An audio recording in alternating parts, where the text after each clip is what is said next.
That's a big, and sorry, I'll go ahead 1 second. That's a big thing, is a lot of times you can't completely take care of your fueling needs, so think more in terms of protein sources or fat sources that are gonna satisfy the hunger that she was talking about, more so than like if you feel hungry, don't instinctively say, even if it's what you've been used to, like I should take a gel, I feel hungry, because the gel isn't, gels mentally make you feel like, oh, I'm not hungry anymore, but really what it's doing in your stomach, it's not really. Sugars are more short-term hunger prevention, and fat is much more long-term hunger prevention. So in the first 2 hours of an Ironman, you have an almond butter packet, that fat's going to stay with you and coat your stomach. So a few hours later, you're still full. That's the whole point. You had a question? Just the one that has no flavor, is that come in the protein version? That doesn't have protein, so you could add, so what a lot of people do is they'll just do plain Ucan with their choice of protein. So I could add my own whey. Absolutely, Yeah. absolutely, and then get your flavor then you get your flavor from the whey. Like I frequently for breakfast do just such a simple recipe, just almond milk, a scoop of chocolate whey, and the plain Ucan. And if you have a protein powder that that you like, that one, and you already have it at home. Does size or weight matter for dosage at all? It's interesting, and I'll let Seth talk that a little bit more, but we have 120-pound runners using a packet for a 2-hour workout, and NFL defensive linemen using the same packet. So I think we found that intensity makes more of a difference. Yeah, it's more intensity is gonna make you need more calories usually. But as you use, there's a swimmer, Elvis Burrows, who's for the Olympics in Bahamas, and he uses one packet for 4 hours of anaerobic high intensity swimming, and so. He sprints the 50 and 100 fly, yet obviously his workouts are interval based. So, as you use it more, it teaches you to burn fat. It allows you to get the better adaptations of the training. And so, really, it's just the intensity or duration is what determines dose. So we have some people do CrossFit workouts, and they, there's one guy, because our products are sold at Lifetime Fitness. He had 3 scoops for an hour CrossFit workout. So some people feel like that's it's extremely high intensity. They like to just make sure they're loaded and it's just releasing slowly to their bodies. I think a big thing of why you want to train with Ucan, you really want to train with any product that you use, but I wouldn't get so caught up into trying to play the game of matching Ucan calories to other calories, because you may quickly end up finding that you're just using too much of this, that you just simply don't need to use that much. So the best way to really trial it out is, use it for an hour workout, use it for an hour and a half workout, see how you feel, see the steadiness you feel through that duration, and sort of play around with in your mind, how long does one serving, whatever that serving is going to be, how long does one serving typically last me?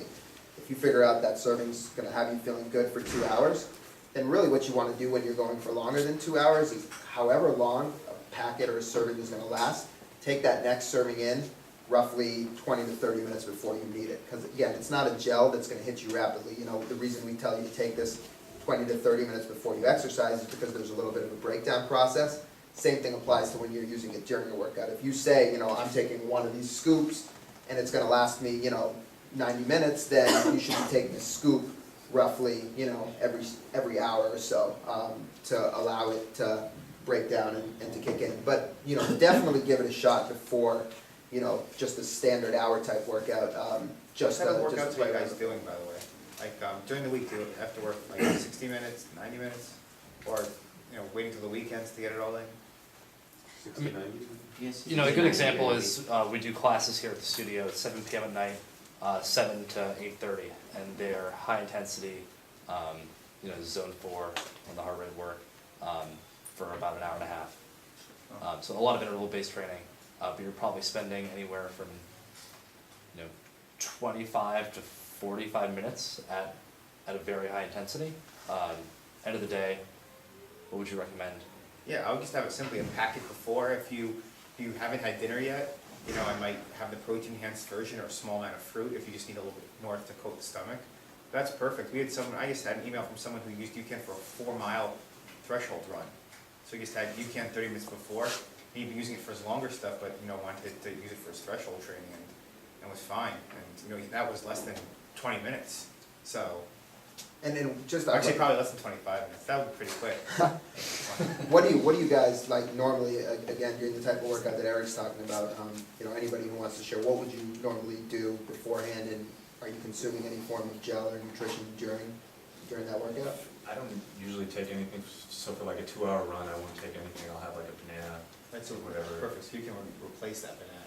Yeah, anything over 2 hours, and I want something in my system generally. You want something, if you're going over 2 hours, you want something both before and during, or just during?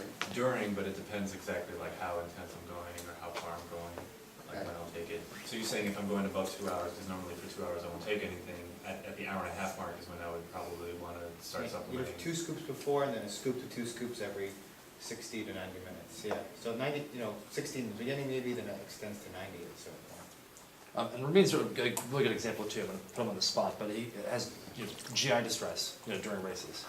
So there've been a lot of things that haven't worked for him in the past. He'll make his own, brownie balls, or whatever you call them. Yeah. So he's making his own nutrition, Yeah. is what he's found, and it just hasn't worked out for him. So we didn't even really talk about that, so the GI issues, it's twofold, number one, I think it's logical if you're putting less in your system over the course of, several hours, then there's less that could potentially bother you. That's a big aspect, but I'll let Seth speak to the science of why you can't use it on the stomach. Well, the molecular weight of this, so large molecules move through your stomach very quickly. So, the sugars and gels, they weigh 180 grams per mole. And to give you just a short comparison, our carbohydrate is 500,000 grams per mole. The reason why, so it's much larger, heavier, moves to the stomach rapidly, but then all the digestion absorption is occurring in your intestines, which you can't feel, which is perfect. The reason maltodextrin was a slight improvement to sugars was because they weigh around 1,000 grams per mole. So it's a larger molecule compared to just a plain sugar molecule. That's why it was a little easier on your stomach, but then it still caused the same effect, or even more so, in your bloodstream causing those highs and lows. So what he just said, sugar 180, maltodextrin 1,000, UCAN 500,000, that'll sort of illustrate the difference. And the best way, It's a huge molecule, it's amazing. the best way I can describe the feeling is you'll drink it, and even though it's a thicker texture, and you may perceive like, oh, I'm drinking something heavier. I mean, if you've experienced this, you see, 10 minutes after you drink it, you'll feel like there's almost nothing in your stomach. So, that's the science behind that feeling.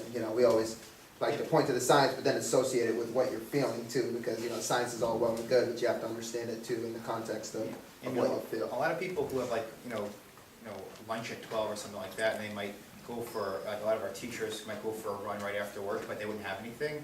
They would just, your blood sugar, if you have a meal like 2 hours before, just gradually declines. So when you have UCAN before, it's a nice 80-calorie investment, but it keeps you steady the entire time.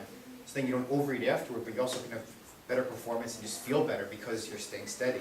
Instead of the classic way of thinking, oh, I'm not going to have anything, it's just an hour workout, but at the same time, you want to feel good for that hour workout, have higher intensities during that hour workout, and then burn fat during those workouts. So many people who I know, who are customers who used to just kind of drive home from work, contemplating where they go to the gym, because they're so drained from an 8 or 12-hour workday. And that's when it's so tough to get your exercise in, is when you're doing it during that class probably at 7 o'clock at night. I wonder how many cancellations you have. Surprisingly few. I attribute it to my winning personality.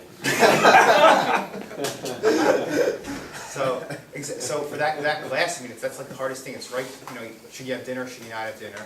You want to go hard, but also, if you have an early dinner, you could, you might feel it during that workout. So having UCAN, before you use an hour and a half workout, it's easy on the stomach, then it sustains you. And that's just, the first time I was using the product, I was running 100-yard hill sprints. I've been running them every Monday, Wednesday, and Friday. Only 6 or 7 of them, because it's 100 yards, and anybody who's done them, it takes around 10 minutes to walk down the hill. And so the day I used UCAN, I remember I was mixing it up in a 6-ounce plastic bottle, and I did it the wrong way. I was using a knife to mix it, and using warm water. So all these things you don't want to do, because obviously it's going to taste bad. And then, so I went out and I ran sprints from 7:15 to 8 o'clock at night. When I was done, it was just the way my brain felt. Especially number 4, 5, and 6, it was just a whole different ballgame. And, whenever you're running these sprints, if you contemplate, how long you want to go up the hill, you're like, oh, I'll give myself another 30 seconds. You kind of do those games in your head. I had none of that. And so, it's just the way my brain felt. And I've always been interested in nutrition for the brain. So that's why it's so powerful during longer course or just during the week when you're trained. So just a question, you were talking earlier about when you start getting to the Ironman distance stuff, that a lot of people like to complement it with electrolytes, like other electrolytes. Is there any product that you guys particularly would recommend? The Noon tablets are fine. They should be paying me for the amount of time. Right. But anything that's sugar-free, so people, you know. Scratch is sugar-free, right? No, scratch isn't sugar free. It's not? It's It's got actually, sugars. so you can dilute the scratch if you want to, Yeah. there's around 9 grams of sugar per half cup, per scoop actually. So that adds up a lot, if you have like a scoop every hour, 9 times 10, it's 90 grams of sugar in your Ironman, so that's gets up there. I would probably dilute it if I was gonna use it. But then again, I looked at the label, there's not even that much sodium in it, Right, so I'd rather have There's something. something called the right stuff, which I know a lot of our triathletes. The NASA use stuff. The NASA, it's a lot of science, it's like NASA Yeah. formulated electrolytes or something like that. Yeah, But that's if just you look at been- anything, like even I guess the lights from Hammer, I think they don't have any Yes. sugar in them. So anything without a high sugar content. The right stuff has around 1,700 milligrams of sodium per packet. And, you know, I was at a place that sells our product called Cannon's Running Company in Gilbert, Arizona, right before Ironman, Arizona. And the owner basically said that on the bike, he's gonna take 3 packets of the plain Ucan with 1 serving of the right stuff, because it's so concentrated. And he just will have a third of it every 90 minutes the entire time. That's all he'll do is Ucan and the right stuff, because he just wants to match the sodium a little bit more. But he'll have that sodium all at once, so he's really just sipping on water on the side. So you're basically looking for stuff with a lot of sodium and virtually no sugar, right? Yeah, so salt sticks are good, yeah. I mean, the basic recommendation in general for sodium as a starting point is 500 milligrams per hour. And so Ucan is around 240 milligrams, so you might Okay. want to find something with 250 milligrams that you can supplement with. That's only if you're in a hot environment. Yeah. You really don't need electrolytes for anything under 2 hours usually.